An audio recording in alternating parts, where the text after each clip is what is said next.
ನಮಸ್ತೆ ಗುರು, welcome to Raj cricket info ಚಾನಲ್ಗೆ ಸ್ವಾಗತ ಮಾಡ್ತನೆಲ್ಲರಿಗೂ. India versus Afghanistan first T20 perfect playing 11 ಹೇಗಿರುತ್ತೆ ಮತ್ತು ರೋಹಿತ್ ಶರ್ಮಾ ಮತ್ತು ವಿರಾಟ್ ಕೊಹ್ಲಿ ಬ್ಯಾಕ್ ಆಗಿದ್ದಾರೆ T20ಗೆ. ಸೊ ಏನು ರೋಹಿತ್ ಮತ್ತು ವಿರಾಟ್ ಕೊಹ್ಲಿ ಬರುವಂತಹ T20 ವರ್ಲ್ಡ್ ಕಪ್ನಲ್ಲಿ ಈ ಒಂದು mega blockbuster combination opening ಮಾಡ್ತಾರಾ? ಸೊ ಯಾಕೆ ಅಂದರೆ ಪರ್ಫೆಕ್ಟ್ ಆಗಿ ರೀಸನ್ ಹೇಳ್ತೀನಿ. ಸೊ ಯಾಕೆ ಅಂದರೆ T20 ವರ್ಲ್ಡ್ ಕಪ್ ಮ್ಯಾಚ್ ಇರೋದು ವೆಸ್ಟ್ ಇಂಡೀಸ್ ಮತ್ತು USA ಮ್ಯಾಚ್ ಇರೋವು. ಸೊ ಎಸ್ಪೆಷಲಿ ನಾವು ವೆಸ್ಟ್ ಇಂಡೀಸ್ ಪಿಚ್ ಬಗ್ಗೆ ಹೇಳಬೇಕಾದ್ರೆ ಇಲ್ಲಿ ಮಾತ್ರ ಜಾಸ್ತಿ ಬ್ಯಾಟರ್ಗೆ ಸಪೋರ್ಟ್ ಇರಲ್ಲ. ಎಸ್ಪೆಷಲಿ ಜಾಸ್ತಿ ಅಗ್ರೆಸಿವ್ ಆಗಿ ಯಾರು ಬ್ಯಾಟಿಂಗ್ ಮಾಡ್ತಾರೋ ಅವರಲ್ಲಿ ಜಾಸ್ತಿ ಸ್ಟ್ರಗಲ್ ಮಾಡ್ತಾರೆ. ನಮ್ಮ ಇಲ್ಲಿ ಓಪನರ್ಸು ಶುಭ್ಮನ್ ಗಿಲ್ ಮತ್ತು ಯಶಸ್ವಿ ಜೈಸ್ವಾಲ್ ಅವರ ಬಗ್ಗೆ ಹೇಳಬೇಕಾದ್ರೆ ಜಾಸ್ತಿ ಅಗ್ರೆಸಿವ್ ಆಗಿ ಬ್ಯಾಟಿಂಗ್ ಮಾಡ್ತಾರೆ. ಡೆಫಿನೆಟ್ಲಿ ಆಗಿ ಈ ಒಂದು ಪಿಚ್ಚಲ್ಲಿ ಸ್ಟ್ರಗಲ್ ಮಾಡೇ ಮಾಡ್ತಾರೆ, ಎಸ್ಪೆಷಲಿ ಯಶಸ್ವಿ ಜೈಸ್ವಾಲ್ ಅವರು. ಸೊ ಅದ್ರಗೋಸ್ಕರ ಆ ಒಂದು ರೀಸನ್ ಮೇಲೆ ಇಲ್ಲಿ ಏನಾದರೂ ವಿರಾಟ್ ಕೊಹ್ಲಿ ಮತ್ತು ರೋಹಿತ್ ಶರ್ಮಾ ಅವರು ಓಪನಿಂಗ್ ಮಾಡ್ತಾರಾ? So very important tournament.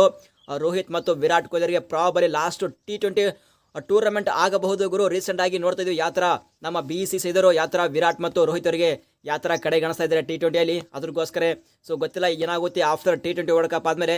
So Virat ಮತ್ತು ರೋಹಿತ್ ಅವರ ಫ್ಯೂಚರ್ ಯಾವ ಥರ ಇರುತ್ತೆ ಗೊತ್ತಿಲ್ಲ, ಅದ್ರಗೋಸ್ಕರ. ಸೊ ಈ ಒಂದು ನನ್ನ ಪ್ರಕಾರ ಲಾಸ್ಟ್ ಟೂರ್ನಮೆಂಟ್ ಆಗುತ್ತೆ ವಿರಾಟ್ ಮತ್ತು ರೋಹಿತ್ ಅವ್ರದ್ದು. ಸೊ ಅದ್ರಗೋಸ್ಕರ ಸೊ ವಿರಾಟ್ ಮತ್ತು ರೋಹಿತ್ ಅವರು ಸೂಪರ್ಬ್ ಆಗಿ ಬ್ಯಾಟಿಂಗ್ ಮಾಡ್ತಾರೆ ಈ ಒಂದು ಡಿಫಿಕಲ್ಟ್ ಪಿಚ್ಲಿ. ಅದ್ರಗೋಸ್ಕರ ಆ ಒಂದು ರೀಸನ್ ಮೇಲೆ ವಿರಾಟ್ ಮತ್ತು ರೋಹಿತ್ ಅವರು ಓಪನಿಂಗ್ ಮಾಡಲೇಬೇಕು T20. ಸೊ ನಿಮ್ಮ ಪ್ರಕಾರ ಏನು, ವಿರಾಟ್ ಮತ್ತು ರೋಹಿತ್ ಅವರು ಓಪನಿಂಗ್ ಮಾಡಬೇಕಾ ಅಥವಾ ಬೇಡ ಗುರು? ಶುಭ್ಮನ್ ಗಿಲ್ ಅಥವಾ ಯಶಸ್ವಿ ಇಬ್ಬರಲ್ಲಿ ಒಬ್ರು ಓಪನಿಂಗ್ ಮಾಡ್ಬೇಕಂತೇಳಿ ನಿಮ್ಮ ಆಪ್ಷನ್ನ ಕಾಮೆಂಟ್ ಮಾಡಿ. ಯಾರನ್ನ ಓಪನಿಂಗ್ ಆಗಿ ಆಡಿಸ್ಬೇಕಂತೇಳಿ T20 ವರ್ಲ್ಡ್ ಕಪ್ ಬಗ್ಗೆ ಆಮೇಲೆ ಡಿಸ್ಕಸ್ ಮಾಡೋಣ. ಸದ್ಯ ನಾವು ಡಿಸ್ಕಸ್ ಮಾಡೋಣ India versus Afghanistan first T20 ನಮ್ಮ ಇಂಡಿಯಾ ಪರ್ಫೆಕ್ಟ್ ಪ್ಲೇಯಿಂಗ್ 11 ಯಾವ ರೀತಿ ಇರುತ್ತೆ ಇದ್ರ ಬಗ್ಗೆ ಕಂಪ್ಲೀಟ್ ಆಗಿ ಡಿಸ್ಕಸ್ ಮಾಡೋಣ. ಅದಕ್ಕಿಂತ ಮುಂಚೆ ಪ್ರತಿಯೊಬ್ಬರು ಈ ಒಂದು ವಿಡಿಯೋನ ಲೈಕ್ ಮಾಡಿ ಮತ್ತು ಪ್ರತಿಯೊಬ್ಬರು ಚಾನಲ್ಗೆ ಸಬ್ಸ್ಕ್ರೈಬ್ ಆಗಿ ಆಲ್ ನೋಟಿಫಿಕೇಶನ್ ಆನ್ ಮಾಡಿ ಗುರು. ಸೊ ಸ್ಟಾರ್ಟಿಂಗ್ ಓಪನಿಂಗ್ ಮಾಡ್ತಾರೆ ಕ್ಯಾಪ್ಟನ್ ಸೂಪರ್ ಹಿಟ್ ಶರ್ಮಾ ಅವರು ಬ್ಯಾಕ್ ಆಗಿದ್ದಾರೆ. ಸೊ ರೀಸೆಂಟ್ ಆಗಿ ವರ್ಲ್ಡ್ ಕಪ್ನಲ್ಲಿ ಸೂಪರ್ಬ್ ಆಗಿ ಪರ್ಫಾರ್ಮೆನ್ಸ್ ಕೊಟ್ಟಿದ್ದಾರೆ. ಸೊ ಈ ಒಂದು T20 ಸೀರೀಸ್ನಲ್ಲಿ ಯಾವ ಥರ ಪರ್ಫಾರ್ಮೆನ್ಸ್ ಕೊಡ್ತಾರೆ ಅಂತ ವೆಯ್ಟ್ ಮಾಡ್ತಾ ಇದ್ದೀನಿ. So very important series Rohit ಶರ್ಮರಿಗೆ ನೋಡೋಣ ಯಾವ ಥರ ಪರ್ಫಾರ್ಮೆನ್ಸ್ ಕೊಡ್ತಾರೆ ಅಂತೇಳಿ. ನೆಕ್ಸ್ಟ್ ಓಪನಿಂಗ್ ಮಾಡ್ತಾರೆ, ಇಲ್ಲಿ ಮಾತ್ರ ಆಪ್ಷನ್ ಇದೆ ಯಶಸ್ವಿ ಜೈಸ್ವಾಲ್ ಮತ್ತು ಶುಭ್ಮನ್ ಗಿಲ್ ಅವರು. ಸೊ ನಿಮ್ಮ ಪ್ರಕಾರ ಯಾರನ್ನ ಪಿಕ್ ಮಾಡ್ತೀರಾ ಕಾಮೆಂಟ್ ಮಾಡಿ. ಬಟ್ ನನ್ನ ಪ್ರಕಾರ ನಾನಿಲ್ಲಿ ಪಿಕ್ ಮಾಡ್ತೀನಿ ಯಶಸ್ವಿ ಜೈಸ್ವಾಲ್ ಅವರಿಗೆ. ಸೊ ಯಾಕೆಂದರೆ ಆ ಒಂದು left and right combination superb ಆಗಿರುತ್ತೆ ಮತ್ತು ಯಶಸ್ವಿ ಅವರು ಅಗ್ರೆಸಿವ್ ಆಗಿ ಬ್ಯಾಟಿಂಗ್ ಮಾಡ್ತಾರೆ. ಅದ್ರಗೋಸ್ಕರನೇ ಓಪನಿಂಗ್ ಆಗಿ ನಾನು ಇಲ್ಲಿ ಪಿಕ್ ಮಾಡ್ತೀನಿ ರೋಹಿತ್ ಶರ್ಮಾ ಮತ್ತು ಯಶಸ್ವಿ ಜೈಸ್ವಾಲ್.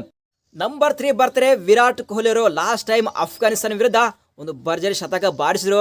ಅದೇ ಒಂದು ಪರ್ಫಾರ್ಮೆನ್ಸ್ನ ಮತ್ತೆ ರಿಪೀಟ್ ಮಾಡಲಿ ಹೋಪ್ ಮಾಡಮ್ಮ. ನೆಕ್ಸ್ಟ್ ನಂಬರ್ 4 ಬರ್ತಾರೆ ತಿಲಕ್ ವರ್ಮ ಅವರು. ಕ್ವಾಲಿಟಿ ಪ್ಲೇಯರ್ ಥರ ಕ್ವಾಲಿಟಿ ಇದೆ ಗುರು. ನೆಕ್ಸ್ಟ್ ನಂಬರ್ 5 ಬರ್ತಾರೆ ರಿಂಕು ಸಿಂಗು, ನ್ಯೂ ಸೆನ್ಸೇಷನ್ ಮತ್ತು ಫಿನಿಷರ್ ಅಂತ ಹೇಳ್ಬೋದು. ರೀಸೆಂಟ್ ಆಗಿ ಸೂಪರ್ಬ್ ಆಗಿ ಪರ್ಫಾರ್ಮೆನ್ಸ್ ಕೊಡ್ತಾ ಇದ್ದಾರೆ. ನೆಕ್ಸ್ಟ್ ನಂಬರ್ 6 ಬರ್ತಾರೆ ವಿಕೆಟ್ ಕೀಪರ್ ಬ್ಯಾಟರು, ಒಂದು ಸೂಪರ್ ಪ್ಲೇಯರು, ಅದು ಜಿತೇಶ್ ಶರ್ಮಾ ಅವರು. ಸೊ ಇವರು ಸಹ ಒಂದು ಫಿನಿಷರ್ ಆಗಿ ಬ್ಯಾಟಿಂಗ್ ಮಾಡ್ತಾ ಇದ್ದಾರೆ, ಅಗ್ರೆಸಿವ್ ಆಗಿ ಬ್ಯಾಟಿಂಗ್ ಮಾಡ್ತಾರೆ. ಸೊ ಆವರೇಜ್ ಕಡಿಮೆ ಇದೆ ಬಟ್ ಸ್ಟ್ರೈಕ್ ರೇಟ್ ಮಾತ್ರ ಫೈರ್ ಪವರ್ 177 ಸ್ಟ್ರೈಕ್ ಇದೆ ಗುರು, ಸೂಪರ್ ಪ್ಲೇಯರು. ನೆಕ್ಸ್ಟ್ ನಂಬರ್ 7 ಬರ್ತಾರೆ ಅಕ್ಷರ್ ಪಾಟೀಲ್ ಜಡೇಜಾ ಅವರಿಗೆ replacement. Next number 8 Kuldeep Yadav, number 9 Mukesh Kumar, number 10 Harshdeep Singh, number 11 so Avesh Khan ಅಥವಾ ರವಿ ಬಿಷ್ಣಾಯ್ ಇಬ್ಬರಲ್ಲಿ ಒಬ್ರು ಬರ್ತಾರೆ. ಸೊ ಇದು ನನ್ನ ಪ್ರಕಾರ ಪರ್ಫೆಕ್ಟ್ ಪ್ಲೇಯಿಂಗ್ 11. ಸೊ ನಿಮ್ಮ ಪ್ರಕಾರ ಪರ್ಫೆಕ್ಟ್ ಪ್ಲೇಯಿಂಗ್ 11 ಯಾವ ರೀತಿ ಇರಬೇಕಂತೇಳಿ ಪ್ರತಿಯೊಬ್ಬರು ಕಾಮೆಂಟ್ ಬಾಕ್ಸಲ್ಲಿ ಕಾಮೆಂಟ್ ಮಾಡಿ ನೋಡೋಣ. ನಿಮ್ಮ ಪ್ರಕಾರ ನಿಮ್ಮ ಪರ್ಫೆಕ್ಟ್ ಪ್ಲೇಯಿಂಗ್ 11 ಯಾವ ರೀತಿ ಇದೆ ಅಂತೇಳಿ. ಸೊ ಇದು ಗುರು ವಿಡಿಯೋ. ಈ ಒಂದು ವಿಡಿಯೋ ಎಷ್ಟಾದರೆ ವಿಡಿಯೋ ಲೈಕ್ ಮಾಡಿದ್ರೆ ಮಾತ್ರ ಮರಿಬೇಡಿ. ಸಿಗೋಣ ಮುಂದಿನ ವಿಡಿಯೋದಲ್ಲಿ.